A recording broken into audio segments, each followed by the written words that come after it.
You're now listening to Sound Talent Media. Check out more shows at soundtalentmedia.com.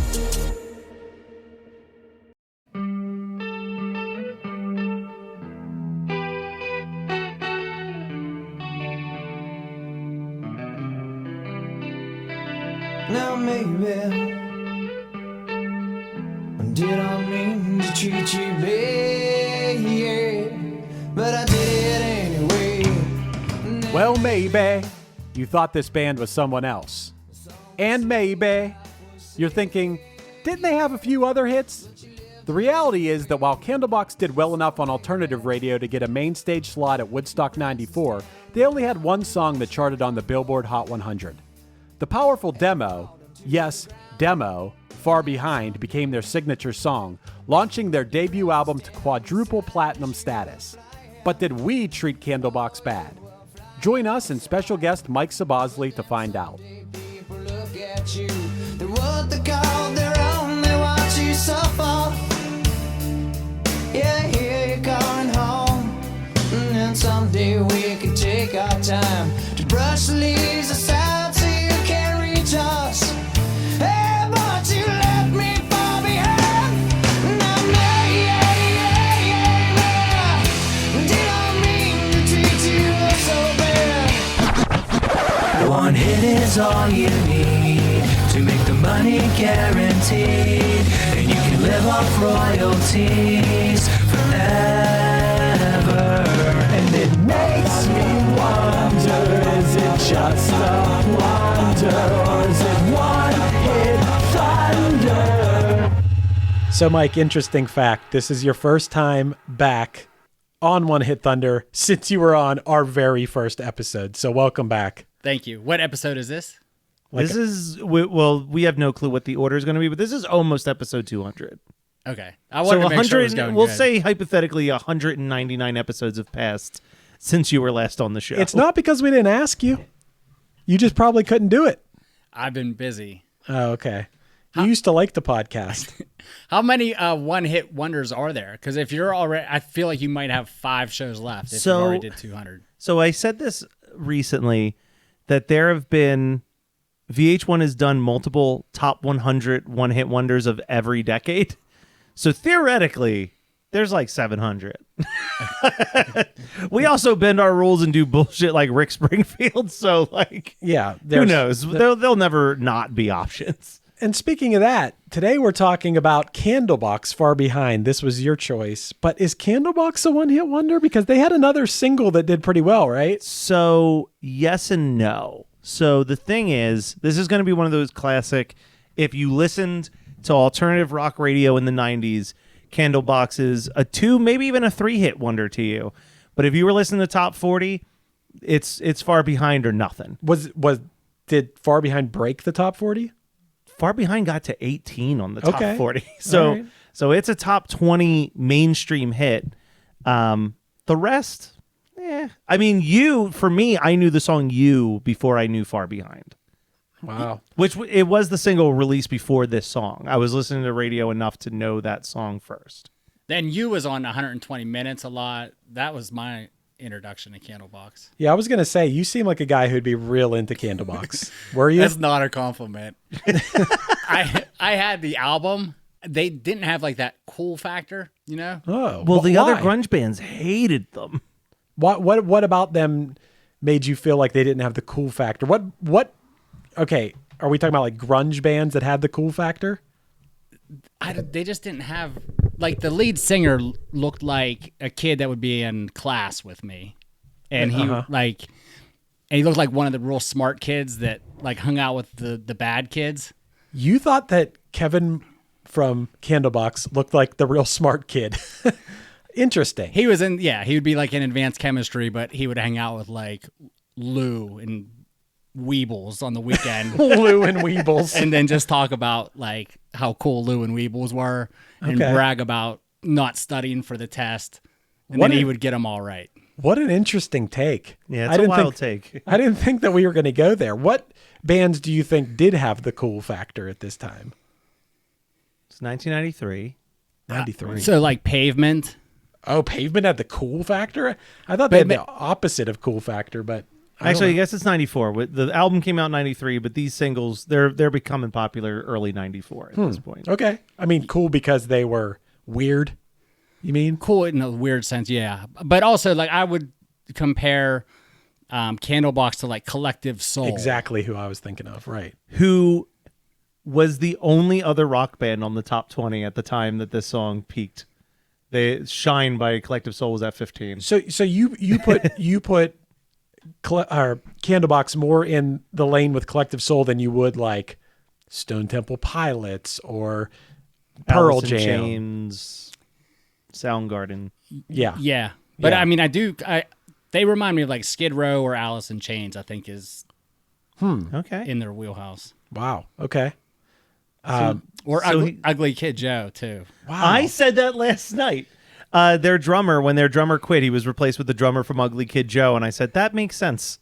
In some weird way, that makes sense in my brain. That's interesting. So they were walking the line of like not truly grunge because I guess Ugly Kid Joe was walking that line between like hair metal and grunge, right? Yeah. Well, so let's talk about the story of Candlebox because it is interesting. Yeah. So Candlebox formed in 1990 in Seattle, and they had, from almost the jump, a weird relationship with the other Seattle bands. And based on how you hear it from different people, it's different things. Courtney Love fucking hated them.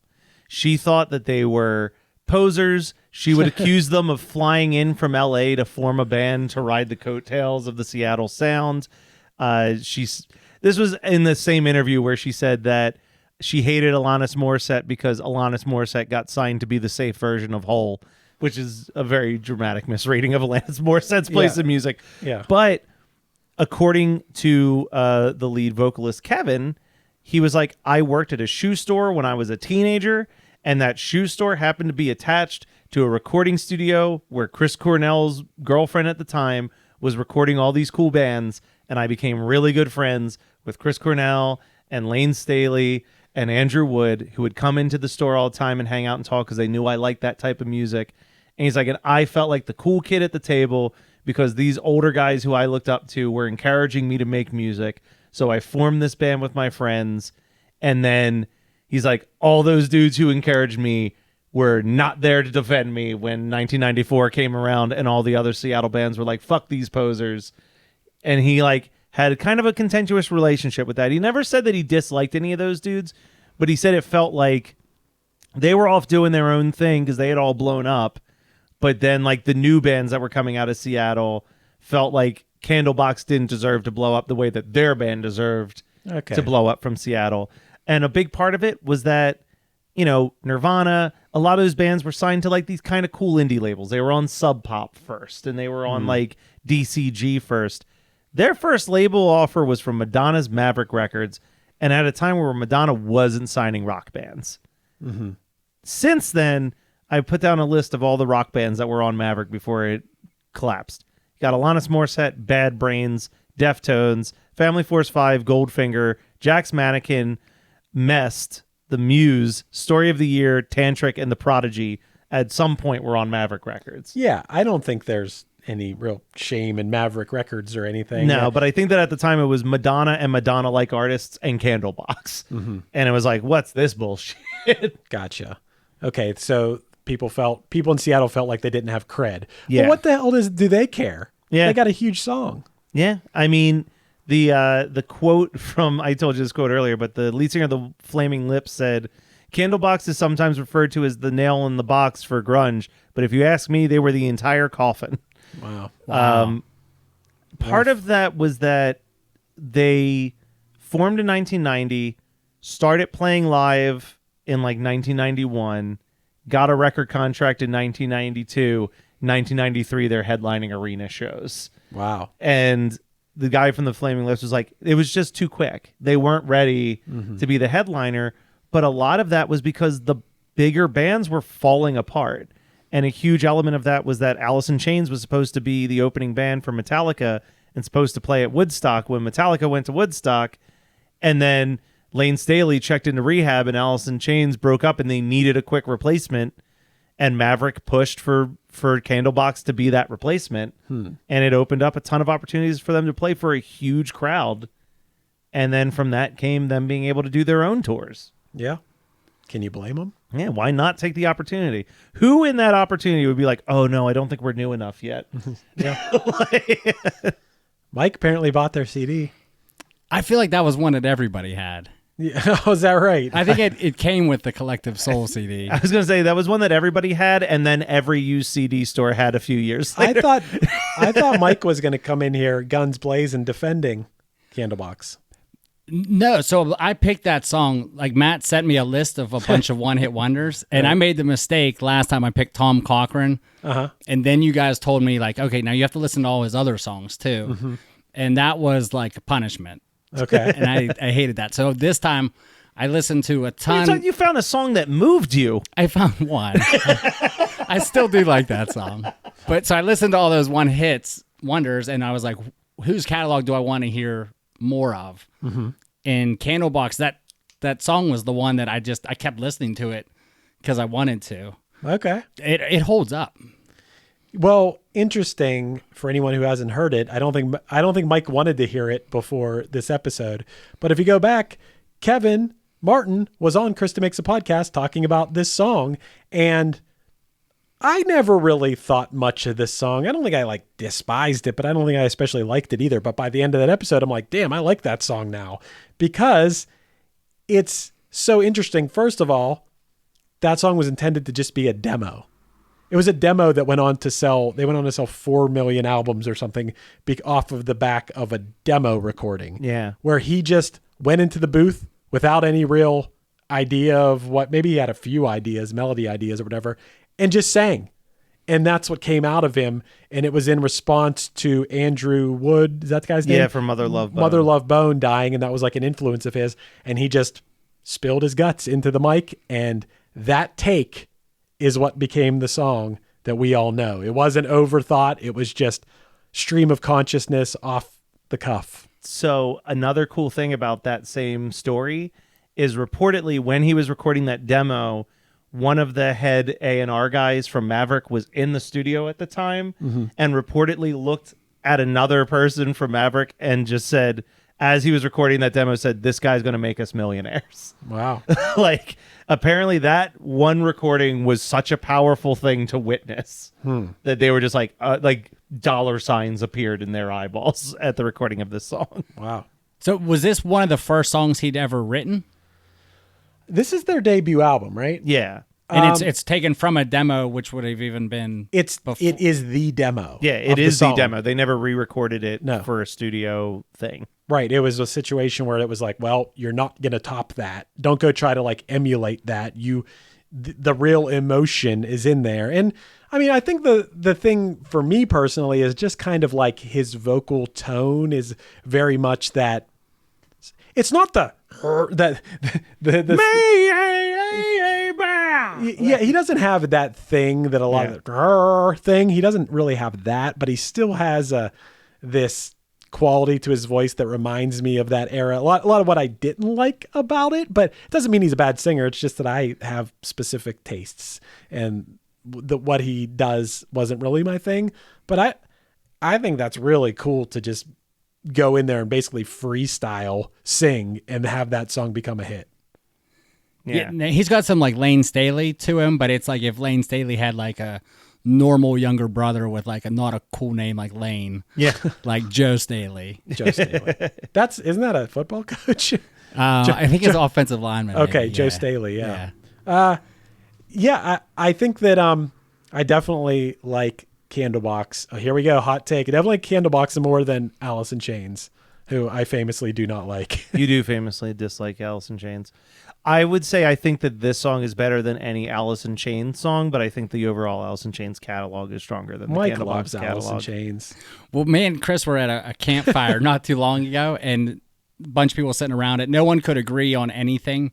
We were arguing about Nirvana. Somebody didn't like Nirvana. Chris didn't like Alice in Chains. The one band the whole campfire agreed on was Candlebox. Everybody got excited. Really? Did I get excited about Candlebox? Maybe you were in the bathroom. Okay. Interesting. I thought you did. Everybody got excited about Candlebox. Side note, I want to paint a picture because I don't know why this entertains me so much. I mentioned earlier this song peaked at 18. Undeniable top 20 hit, right? I want us to imagine for a second Casey Kasem. Mm-hmm. He's doing his countdown. This is the order that he has to announce the week that this song peaks. He's coming out of Amy Grant's Lucky One, which is a song I have no clue what that sounds like. Yeah, you don't know that one? I know Baby. I'm the lucky one. Okay, so you don't know that one? He's fading out a Lucky One, and he says, all right, ladies and gentlemen, now Candlebox, Far Behind. Okay. Song plays, Candlebox ends, and then he has to go, all right, and next up we have the 69 Boys with Tootsie Roll. that would have been one of those situations where Casey Kasem would have started cussing at his... What the fuck is this? You ever hear the famous Casey Kasem? No. Oh my God, it's great. You got to look it up. Maybe Matt's going to have to put it in the episode. I've put it in several podcast episodes at this point. Now, we're up to our long-distance dedication. And this one is about kids and pets and a situation that we can all understand, whether we have kids or pets or neither. It's from a man in Cincinnati, Ohio. And here's what he writes. Dear Casey, this may seem to be a strange dedication request, but I'm quite sincere, and it'll mean a lot if you play it. Recently, there was a death in our family. He was a little dog named Snuggles, but he was most certainly a part of... Let's start again. From coming out of the record. Play the record, okay? Please. See, when you come out of those up-tempo goddamn numbers, man, it's impossible to make those transitions, and then you got to go into somebody dying. You know, they do this to me all the time. I don't know what the hell they do it for, but goddamn it, if we can't come out of a slow record, I don't understand it. Is Don on the phone? Okay, I want a goddamn concerted effort to come out of a record that isn't a fucking up-tempo record every time I do a goddamn death dedication. This was one song below 69 Boys Tootsie Roll? Yeah. 69 Boys is very, very good name for a band. Also pretty solid top 5 list. The top 5 was When I See You by Babyface, Stay, I Miss You by Lisa Loeb, All I Want to Do by Sheryl Crow, Endless Love by Luther Vandross and Mariah Carey, and the number 1 song, Making Babies All Across 1994, Boys to Men, I'll Make Love to You. Wow. Okay. Wow, Candlebox and I'll Make Love to You were on the same. Casey Kasem had to talk about both of those and the 69 Boys on the same day. It's a wild day for Casey. Do you like any other Candlebox songs, Mike? Well, I Love You. Which I just figured out I today. Love You too. What is that the song where I was like, oh yeah, I know this song? I'll die for you. Oh yeah. And I'll die for you. This pain in my heart is real. And okay, yeah, that song's all right. Which I found out on your other podcast that song is about himself. Oh, which I can't wrap my head around because he's saying you, but it's about me. It's hard to even explain. So you did hear the Kevin Martin episode of Krista Makes Podcast? I listened to it before I came over. Okay. Wow. I want to make sure I wasn't missing anything. Right. So maybe you can remember this because I listened to it when that episode dropped and I don't remember. Is Far Behind from the perspective of heroin? Yeah. Which okay. That blows my mind too. I forgot about that. Because I'm looking at the lyrics and I'm like, oh, this sounds like he's writing it from the perspective of like what drug addiction tells you. Because it's like, maybe I didn't treat you bad, but I did it. I didn't mean to treat you bad, but I did it anyway. Maybe some would say your life was sad, but you lived it anyway. Maybe your friends, they stand around and watch you crumble as you falter to the ground. But then some days your friends stand beside you as if you were flying and you were flying. Like it kind of has that feeling of like a drug trying to convince you, like, you can't trust your friends, but you can trust me. Mm-hmm. I'm always here for you. Right. I mean, it's pretty freaking good that he came up with that off the top of his head, influenced by the loss of a influence. I don't know if he was he friends with him? I think maybe he knew him. He said that he was one of the people who came into that shoe store. Andrew Wood was the most consistent and like friendly to him. Mother Love Bone. Yeah. But then I went and investigated Mother Love Bone, and I'm like, I don't get Mother Love Bone. Mother Love Bone is one of those bands that I would put in the same category as like when you look at Jane's Addiction, where it's like they were the band that kind of started what would turn into like a Nirvana. And I mean, directly Pearl Jam. Half of the band is Pearl Jam.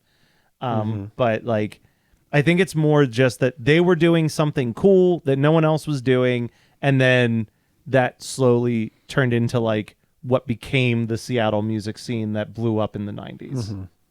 Gotcha. The thing we've said it before, historically it doesn't pay to be the first person that creates a new sound. Yeah, definitely. And Mother Love Bone was that. Yeah. Like, Okay. Yeah, that's cool. And also throwing it back to the whole Courtney Love thing, that might be a reason to even like Candlebox more. is that they? Oh, well, that was the other thing. I forgot that I wrote this down. So not only did Courtney Love just slam them like hard, as soon as her interview came out, they had to do an interview, and to fuck with her for the photo with their interview, it's just all of them dressed like Courtney Love. Wow. And apparently she was pissed. I mean, what amazing press that someone notoriously, well, maybe at that point people didn't dislike her as much as they eventually did. I think this was a post-Kurt death thing, so I'm sure, because 94, that's like right on that cusp. It could have been right before or right after. But I think people always disliked Courtney Love. Yeah. I think she always was looked at as like, Hole wouldn't be on MTV if she wasn't dating Kurt Cobain type attitude. Wow. But Hole actually had a few good songs. No, I had think a good that those album, first two, too. Yeah. I think that first album's really good, and I actually think Celebrity Skin isn't a bad album either. I think that first single is awesome. What's Dana, Yeah. oh, make me over. That's a good song. That's a great song. It is. But what I'm saying is that, you know, if someone's going to talk shit on you, might as well be someone that a lot of people don't like, because you could be like, hey, you know, this person, you know, if it's someone that everyone likes and they're talking shit on you, that's a whole different thing. But, you know, I think that could only serve to benefit them. Right? Yes. I think that's true. I want. Am I wrong in thinking there was some sort of Madonna versus Courtney Love thing too at some point? I'm sure that there was a somebody versus Courtney Love for everybody. Because I'm just saying that like Madonna signed them, that could be another factor in this. I'm gonna Google real quick. Madonna, Courtney Love. I felt like there was something at MTV that happened at one of the award shows or something, like Courtney Love stormed the stage while Madonna was there or something. Yeah, watch Courtney Love hijack Madonna's TV interview. Exactly. But that was in 1995, so that was after Candlebox. Well, okay. Well, she hated that Madonna signed Candlebox, right? That's true. At the 1995 MTV Video Music Awards held at New York, blah, blah, blah, blah, blah, blah, blah, blah. Instead, thanks to the fabulously messy piece of car trash television, Hole's Courtney Love and the Queen of Pop Madonna were the talk of the town at the night's after party. The drama unfolded after Love gate crashed a post-show interview with Kurt Lauder that was conducted with Madonna, grabbing the pair's attention by chucking her makeup at the pop legend. I remember that. I feel like I've seen that not that long ago. Yeah, and Madonna commented, Courtney Love's in dire need of attention right now. Please give it to her. Yep. I remember that. Yeah. Dude, 90s MTV, man, that was the best. It felt like anything could happen. That was fun. When they would go live, it was like that. I think that's what made the Video Music Awards so much fun, and what doesn't exist now is like, you know, Kurt Cobain could just start playing Rape Me for a couple bars because he was told not to. Right. And it felt like, oh shit, what's going to happen? Are they going to cut to commercial? Like, yeah. There's no Edge anymore on MTV. There's also no TV on MTV. There's also no MTV. It's just ridiculous, the exist. station. It exists. It just plays the show Ridiculousness, which you should never watch. It's terrible. And Teen Mom. Those are the only things on MTV now. Well, I'm not exaggerating. Those are literally, it'll play like Teen Mom for like 12 hours straight, and then like 12 hours straight of Ridiculousness. That's all it is. You can find, depending on what type of like cable you have or what app you have, you can find channels that are like MTV hip hop, and they just play like old school hip hop videos or whatever. You can find those, which that's cool, but it's not, you know, there's no like MTV. Hello out there. Yes, hello out there, everyone. I'm Hal Schwartz. And I'm Flynn McLean. Together we host None But the Brave, a podcast dedicated to the music and career of Bruce Springsteen. Bruce and E Street Band are on tour right now for the first time in 6 years, and we're taking a detailed look at what's happening on stage in our bi-weekly episodes. We've also been recently joined by some very exciting guests, including rock journalist Warren Zanes and Stephen Hayden, Backstreet's Magazine founder Charles Cross, and Barstool's Kirk Minahan. If you're a diehard Springsteen fan, this is the show for you. So please subscribe to None But the Brave on your favorite podcasting platform, and we hope to see you further on up the road. Thank you so much. We'll be seeing you.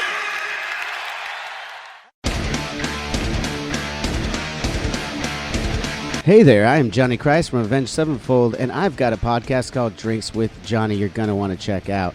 I sit down with a bunch of different people from all different walks of life, from professional wrestlers to actors, comedians, fighters, musicians, everything in between. I'm just looking to make some friends and have a good time doing it. So if that sounds like something you're into, go check out Drinks with Johnny, streaming everywhere now. We're making an ad. Napping ads. I hear that Gary Sinise is free. Oh, okay, great. He hasn't worked since 2020. So, what would be the script that we would have Gary Sinise say for the Napping Through Happy Hour podcast? Listen to this damn show. Damn it. The Napping Through Happy Hour podcast, brought to you by Geekscape. Real life, real drama, real time. I'm Gary Sinise. That's the ad. That's the ad. That's the ad. Mike, did you like the Rock and Jock games? I did. I bet you did. Especially the basketball where you could have like a 25-point shot. Oh, yeah, definitely. Did you like MTV Spring Break? Loved Spring Break. I wasn't like encouraged to watch it. Oh. So you kind of had to like watch it and be on a little edge. Oh, wow. I mean, no one encouraged me to watch, but no one detracted me from watching it either. I actually taped it. I definitely had VHS tapes that are like just Spring Break, like for hours straight, whatever it was. I just taped it, the live performances. Do you think that if we could go back in time that you would be on the grind? No, I definitely would not be on the grind. You wouldn't. I like Eric Nies, but Yeah. I think I liked him more on The Real World. Would you have been on Singled Out? No, I feel like that wasn't my time. I was never. They never picked me. They never picked you? No. Okay. I'm asking if you would have been, but Was that with Jenny McCarthy? Yeah, and Chris Hardwick. You didn't watch Singled Out? No, I definitely watched it. What was Chris Hardwick? Now he does Walking Dead? Yeah, he did Talking Dead. Okay, I never put that together. Yeah, that's him. But this is right. Candlebox is right in the thick of that time. That's why I'm asking these things. The State, Beavis and Butthead, all the good stuff right in this Candlebox era. I wonder if Candlebox was on Beavis and Butthead, actually. You probably... I'll go look and see. I'm sure they probably pulled it off. So let's think about this band on Madonna's label. They're playing Woodstock 94. Yeah. They're opening for Metallica. And then... Yeah, that's strange to me.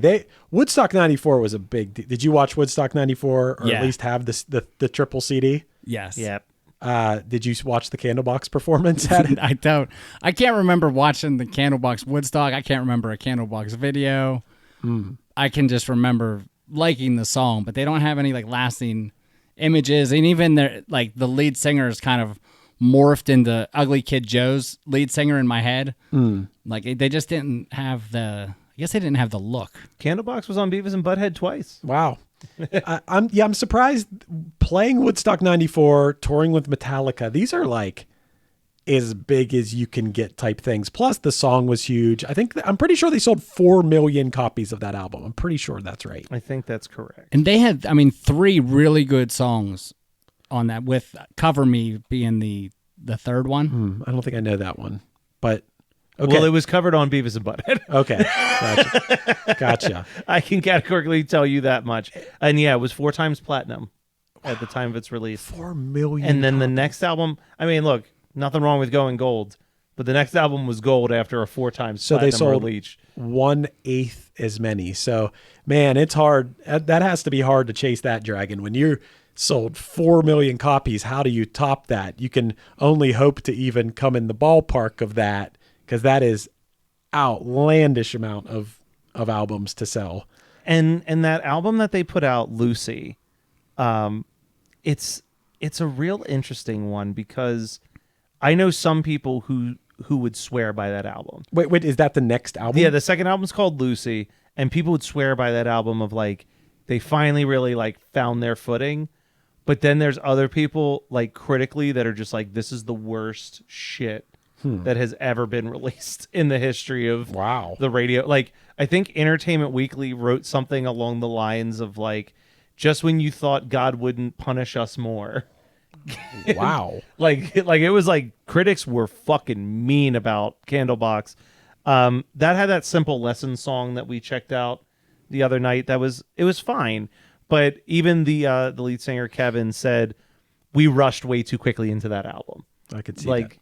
they're at their peak in 1994, playing Woodstock 94, and this new album of new songs comes out in 95. And I think they didn't even road test the songs. It was just like they wrote the songs, they went in the studio, they recorded it, and then no one heard any of those songs live until after it came out. So they hadn't tested any of those songs in front of an audience. I think one of my main complaints about them, probably then, probably now, would be that there's nothing special about the way they sound. There's nothing that I haven't heard before. I think this song is really cool in the fact that there's so much emotion behind it. The perspective of being from the voice of the drug is really cool. I think it's awesome that it was like the story of this particular song. Even that guitar riff that plays throughout it is cool. Yeah. That dun dun dun dun dun dun. Yeah, it is good. It's good, but it's not something that like sticks out to me as something I haven't heard before. Like really, this is a song you could easily mistake for literally any other rock band that was playing at the time. Sure. Yeah, that would be my critique of Candlebox. And it would probably be the vocals that were sort of that time that weren't really my thing. Nothing about the music really stood out to me a lot. That would be my critique of the band. But I don't think, the hate is what's surprising to me, because I don't see a lot to hate here either. Yeah, I think it's inoffensive. Mm-hmm. I think that self-titled album is pretty good. Like all things, I don't think it's like a masterpiece, but like I don't hate it. I've put it on a drive before and been like, this is fine. I'm surprised Mike doesn't absolutely love it. No, I thought that Mike was going to be like throwing fists. Yeah. No, I really do like it. I think if you give that song to anybody, though, I think it's a hit. Really? I think it's that good. Wow. And if you give it to somebody like Bon Jovi, I think it's like iconic. It goes to number one. Oh, it's still number one. Oh, wow. Interesting. I never thought about Bon Jovi doing this song. Yeah.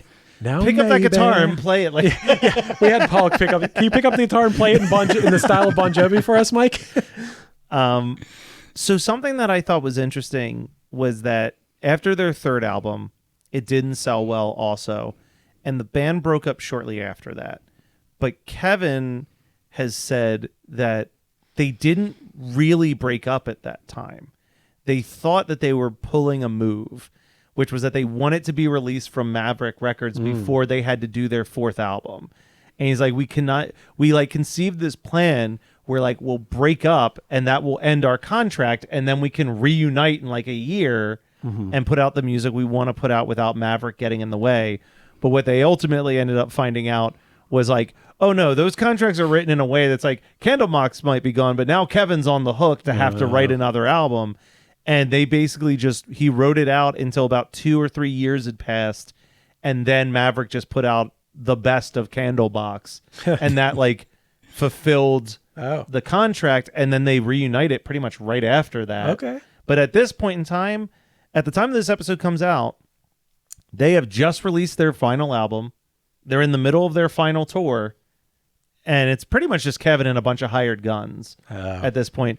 But I think it's been more like the other dudes have just like, he said during that time that they were like fake broken up, a lot of them went to college finally. A lot of them like started families. So like by the time that 3 or 4 year period of like their big game plan followed through, a lot of them had established a life that they're like, I can't just like pack up and bounce. And I already did the thing. Yeah. and if Kevin, which I'm assuming was the main songwriter, then that even takes it even further, where it's like, look, I'm not going to dedicate my life to playing your song after all these years. I get that. And it's funny too, because as we're recording this, they're actually playing in Pittsburgh tonight. And on the day we're recording this, that we, instead of going to, man, Has this ever been this might be the first time in human history where 3 people got together to do an entire podcast episode about a band instead of going to their show that night.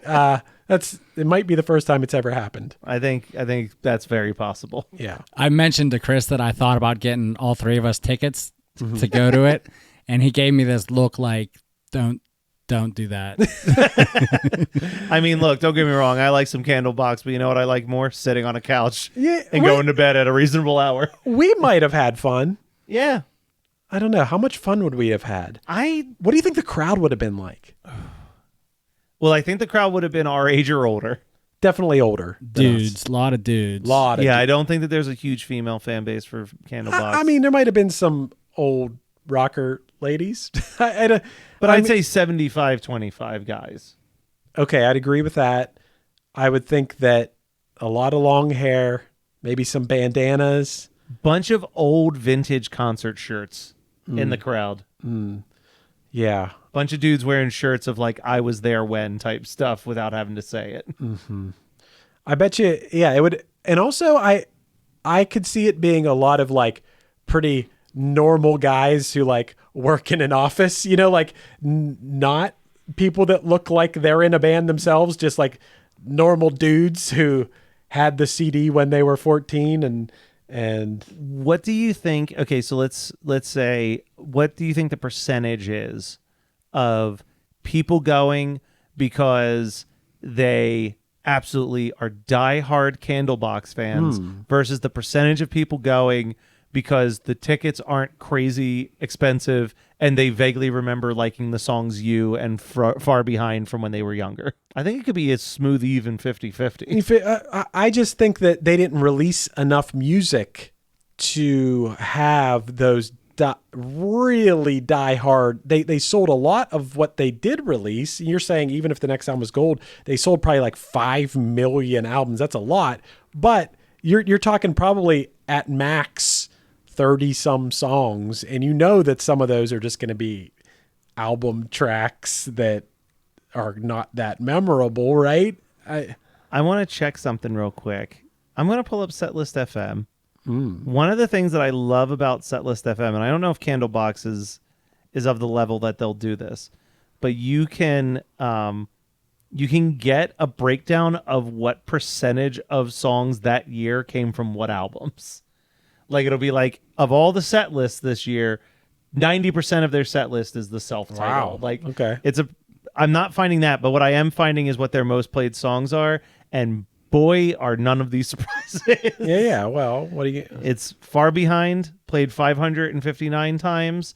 You played 528 times. Change played 508 times. Cover Me played 493 times. And Arrow played 424 times.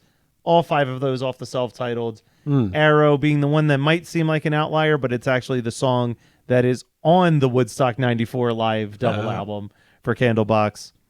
So yeah, I bet you go there. As long as you have that first album, I think you're going to be all right. Yeah.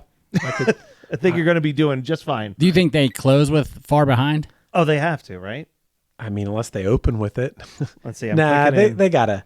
They gotta close, and then everyone, as soon as that opening guitar starts, you know, people are psyched. They don't end with Far Behind. Wow. They play Far Behind and then end with You. Oh, okay. Okay. I get that. Yeah. Yeah, because Far Behind's kind of a little bit of a downer. You seems a little less of a downer, right? Yeah, you want to send them home a little bit happier. Mm-hmm. Yeah, that I'll die for you. Yes, I'll die. That's a good closer. But yeah, I figured those would have been the last couple there. Okay. Candlebox, Thunder or Blunder. How we feel about this? I will go first. Sure. I like that self-titled. I actually don't hate Lucy. I remember having that album for a little bit too. They definitely trickled out and kind of just petered out of existence a little bit for me, but like I will give this the most gentle of thunders. I would say thunder. A light thunder. It's a light drizzle out there. You know who I would compare this to? Actually, kind of the same way I felt about a band like Cracker, where I was like, I like enough of their other songs besides the hit that I can't call them a blunder. But case in point, they are playing about 45 minutes from here for under $20, and I'm still like, nah, I'm good. I'll sit here. Mike, Candlebox or Cracker? No, that's a really good comparison. They're in that same Cracker, Candlebox, You would say Collective they Soul. sound Some more about like- bands that start with C. Yeah. You think they sound more like Cracker than any of the grunge bands of like the Nirvana, the Stone Temple Yeah, I Pilots? didn't even know Yeah. they were from Seattle. I don't remember them ever even being lumped in with those Seattle bands. I always thought of them as a Seattle band. I don't know.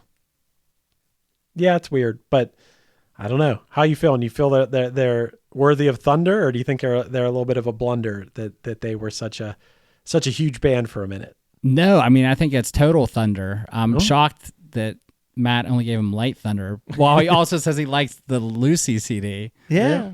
I enjoyed the Lucy CD. I couldn't hum you a single song off of it. I just remember I listened to it and said, oh, this was nice. I thought it was pretty unlistenable. But Candlebox has those 3, I want to call them hits on that first album.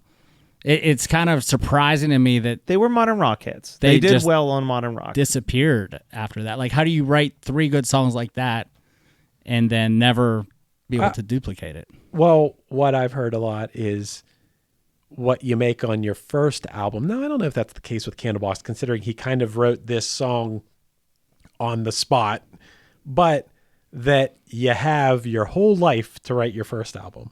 You know, everything leading up to your first album, you've had, all this time, but then between your first and your second, it's like, oh no, now I got to follow that up.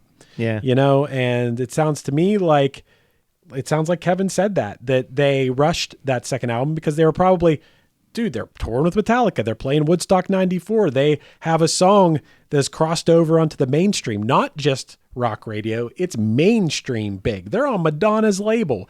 That's a lot of pressure to, especially at this point, they're still a new band. That's what Courtney Love is complaining about. That's what people are saying. Like, they came out of nowhere and all of a sudden they're huge and they're, and as much as I think that Courtney Love was being really mean, that is kind of legit in the fact that, they're a really new band and they couldn't follow it up. Right. I mean, that totally checks out. That totally makes sense. So I don't know, that's your call, man. Thunder is what you want it to be. If you're saying thunder. No, it's 100% thunder. Like I said, I had that whole list and this was my favorite one-hit wonder. Mm-hmm. Okay. All right. You got a double thunder. Me? I think that hearing Kevin tell the story of writing this song is the reason I like it, is that it's just such a good story behind this song. And I've never in my life heard of a demo becoming a hit. I've never heard of that. It was just a one take, one try thing that became a hit, and it was from the heart. And even if I don't necessarily want to put this on because it's not my style, I got a lot of respect for that, to go on to sell 4 million albums. That's awesome. I'm a broken record, man. Who am I to call Candlebox anything but thunder? I think they did their best after. I don't think they quit. I think they just, it's hard to follow that up. That's magic. That's lightning in a bottle, as people like to say, what they achieved here. And I'll go thunder. I'll go thunder on Candlebox. All right. Will you ever put that song on though? Will I put it on? I think maybe I would put it on a 90s party playlist. I was just about to ask. If you were throwing another 90s party, would this make it on the playlist? Maybe early in the party before it's raging. That's a pretty good call. Early in the party, because I don't really want this to come on like in the real thick of it when everyone's really partying and turn up. I don't think I think this could bring the mood down because it's kind of a somber song. But as the first people are trickling into when you're the having your party. first drinks, I could see this. I could see, me and Mike having a drink and him looking over to me when he hears that beginning and giving me a look. I think you'd be surprised if it came on in the midst of the party. I think everybody would go crazy. I feel like you've said this exact same sentiment 199 episodes Yeah. ago about playing Life is a Highway at a party. Mike, would you rather Life is a Highway come on or Far Behind? Far Behind. Okay. I think, though, if we're talking about a song coming on in the middle of the party, which one will get a bigger fan response? I think Life is a Highway. I think more people sing along with Life is a Highway than Far Behind. Let's test it out. Kind of somewhat ironically, they'll sing along with Life is a Highway. Matt, I think the party that we need to have is a one-hit thunder party where the whole playlist is only songs we've covered on this show. I will be back here whenever that party is. Okay.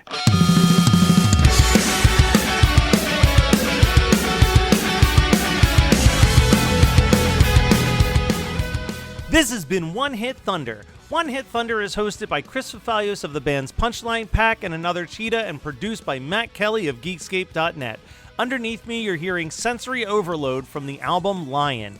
Be sure to check out punchlion.com for any upcoming news with the band.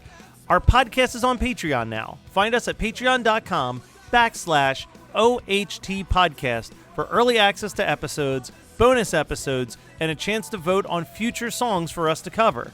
Be sure to rate, review, and subscribe to us on any podcasting app, and tune in next week for more One Hit Thunder.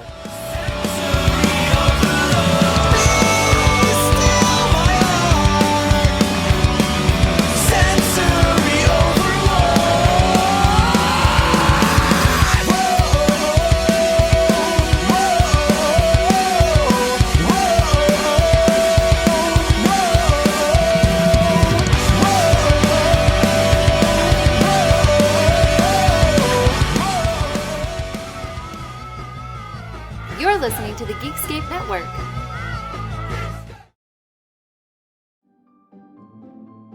Greetings from Evergreen Podcasts. We're rolling out a listener survey, and we want to hear from you. The information in the survey will help us gather statistics and in turn make our shows more appealing to advertisers. I know most people don't like ads, but this is one of the only ways our shows make money and help keep their lights on. We promise it will only take a few minutes, but the impact on our podcasts will be tremendous. As a token of our appreciation, we'll randomly select one lucky participant each month to win an exclusive merchandise package from Evergreen Podcasts. Head to evergreenpodcast.com/listenersurvey to help a show and possibly get some free stuff for doing so. We can't thank you enough for the support. Now back to the show. This is Krista Makes, guitarist and vocalist for Less Than Jake, and host of Krista Makes a Podcast, a songwriting podcast where every week I'm joined by an amazing guest to break down the writing, recording, and release of one iconic song from their career. In our giant evergreen back catalog of episodes, we've had rock legends such as Dee Snider and Huey Lewis, punk rock favorites like Mark Hoppus, Fat Mike, and Brett Gurewitz, and up-and-coming artists of today such as Liz Stokes of the Beths and Genesis Owusu. We've had guests from all genres and styles of music, and I guarantee that if you peruse our back catalog, you'll see several episodes that'll make you say, man, I gotta hear that. Whether you're a fan of music or a creator of music yourself, you'll take away a whole new appreciation for the songs you know and love.